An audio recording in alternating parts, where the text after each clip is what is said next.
All right, what's up? My name's Lloyd Ross. Welcome to our channel where I teach you all the things about money that you wish you learned in school. And this particular episode, it's not really an episode, but this lesson is called, or it's a question rather, is private school worth it? Is private school worth it? That's a good question. It's a follow-up from a Facebook reel that I did not too long ago, and it had 1 million views. So it's obviously quite a, for an educational, it's quite an important topic. And it's obviously a hot topic. And if you go to that reel on my Facebook, you'll be able to read the wonderful comments of all the wonderful people there that I appreciate their comments, right or wrong or hate or love, whatever it might be. It's a really interesting topic. The reason why I did it and the reason why I'm doing this particular YouTube episode is because I found that a couple of things, what I've observed. And again, it's my own take on it, right? We all have our own perspective, and you're entitled to yours too, right? So that's why there's so many cool different comments and perspectives on there. But here's the thing. What I found fascinating is folks who send their kids to private school thinking that it's the get out of jail free card. That it's the be all and end all. That if they do that, their kid will be successful. It's just a myth, right? How do I know that? Because the friends of mine who went to private school, right? I went to school with them, and not all of them succeeded. In fact, there's a large cohort that didn't succeed. Some ended up in jail. Some ended up, committing suicide. Some wildly successful. Many kind of middle ground. You just can't. It's just not like you send them to private school and voila, success. It's not real. And I have no doubt that there's plenty of data on that. Statistically, 30 people represents a good sample size without going into mathematics statistics, but you can see there that it's not the be all and end all, right? What made me do the clip and this episode is this. When families scrimp and save and sacrifice so much of their life and their time and their happiness and their peace of mind to send a child to private school, to me it's ridiculous. It's crazy because all you're doing is you're just passing on that struggle to the next generation. It doesn't make any sense. I think that if you're going to send your kid to private school, it's got to be an easy decision. Like, we have plenty of money. The money's not an issue. That makes sense, right? Then there's send them to a private school. Great, doesn't matter. But if you're someone who really has to run a tight ship and you're budgeting for 12 years, you're budgeting and you're sacrificing, and it's painful and it's compromising your peace, and you're having fights in your family about finances, and you can't even flip and pay your mortgage, and you can't go on family holidays, and you can't. Why the flipping heck are you sending your kid to a private if that's your life? What a way, especially if you went to a private school, because what didn't work for you? Why would you repeat that? It makes no sense, right? I love the families that go, let's be sensible.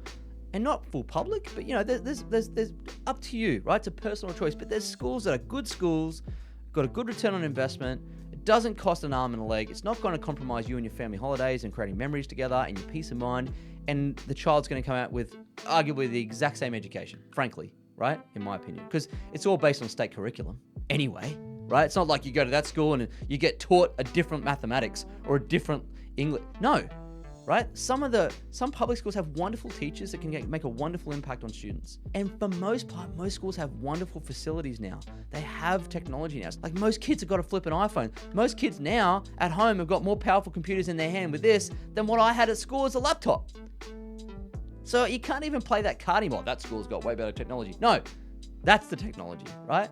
So I think even to this day and age, I think kids would learn better through a lot of great YouTube homeschooling than they would flipping at school, frankly. So I don't think you can play that card anymore. I think the ROI of school fees is changing, much like universities. Part of the Facebook reel that I did was I gave a perspective, and I want to give you that perspective now to help you understand the real opportunity cost of private school versus public school. If you understand that private school roughly, I know it changes and I know it depends, and I'm probably going to get a ton of comments maybe in the comments saying this and that and altering opinions. There's a lot of factors to consider, okay?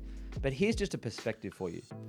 If you took $20,000 a year of private schooling and instead sent your child to a public school or a something that's a lot less in cost, and you actually put that away into an index fund for the 12 years, that 20 grand a year, into an index fund for 12 years of schooling, grade 1 to grade 12, and that index fund was returning about 9.5%, which if you look at the S&P 500, it's historical returns is 10.5%, but let's say 9%, okay? And you put that 20,000 into a compound interest calculator with 9% index fund, and you indexed it for 12 years, added to it, kept it in there, right, and didn't sell it. At the end of the year 12, you'd have $400,000 ready to go, okay? Just by the way. So a couple of things come to mind then. At that point, right, if the child had gone to a public instead of a private school, you get to the point where you've put the money away, you've still scrimped and saved, you've still sacrificed, but that child has a house now. They have a home they can buy. They have a property investment they can buy. You can help them buy a business and a property. Now, I'm not suggesting to do that because it's like, well, they didn't earn it, and there's a lot of things going on there too. But imagine that. I mean, there's so many things you can do with that. But hear me out, because if you then left it in the index fund and you didn't add a single dollar to it ever again, by the time that child turns 65, they have $30 million in that fund. $30 million in today's dollars, okay? So I understand through inflation that it might only be worth 15 in today's dollars back at that time. I get that. Look at that. How many kids who go to private school end up with 15 or $30 million at age 65?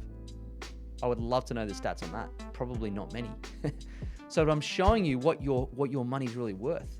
Now, people will say, well, Lloyd, you can't, put a value on your child's education. You can't put a value on your child upbringing. I get that. I understand that. And I'm not suggesting that. What I'm saying is, does that mean they don't get a great education and they don't get a great upbringing if they go to a semi-private or private or a public, right?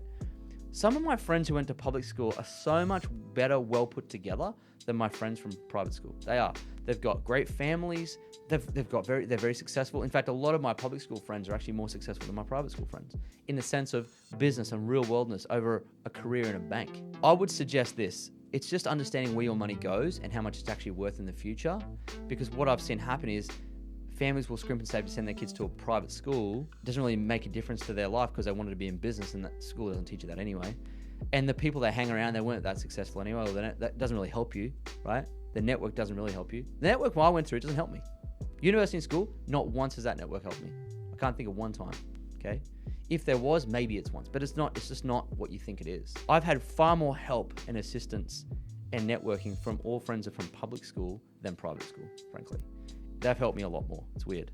So I don't think that dictates it. I think parenting, me having two good parents was far more powerful than me being in a particular school. And I think that also it's the same for my friends at public school. The parenting aspect has been far more important than the actual schooling experience. And I just think about your money and where you're putting it. And I wonder whether if you're scrimping and saving, whether that's a good use of your money, especially if you compound it through an investment portfolio or you compound it through a real estate portfolio. What is that worth to you and the child and the family and the legacy of the family? It doesn't mean they're not going to get a good education. It doesn't mean they're not going to have great friends. It doesn't mean you're not going to be a great parent. They're the things that dictate a lot of success. It just means that you're going to probably put money to better use than a private education in a similar curriculum. It's each to their own. If money's no issue, yeah, makes sense, right? But if you're scrimping and saving and you can't even pay the mortgage or a holiday, what the heck are you doing? Particularly if you went to private school, because all you're doing is you're propagating that same legacy. Does that make sense? So if you haven't checked out my reel, go check it out. It's on my Facebook, and you can read all the comments, right? And leave a comment here on this video, okay? Below on the YouTube, leave a comment below. I'd love to know your take on it. Good, bad, or indifferent. What do you think about private school versus public school? Give me your opinion below. And I hope you've enjoyed this, and I hope you enjoyed the experience or the exercise of compounding that capital into 30 million. That's the truth of what it can create, right? So hit the subscribe button, and I'll see you in the next lesson.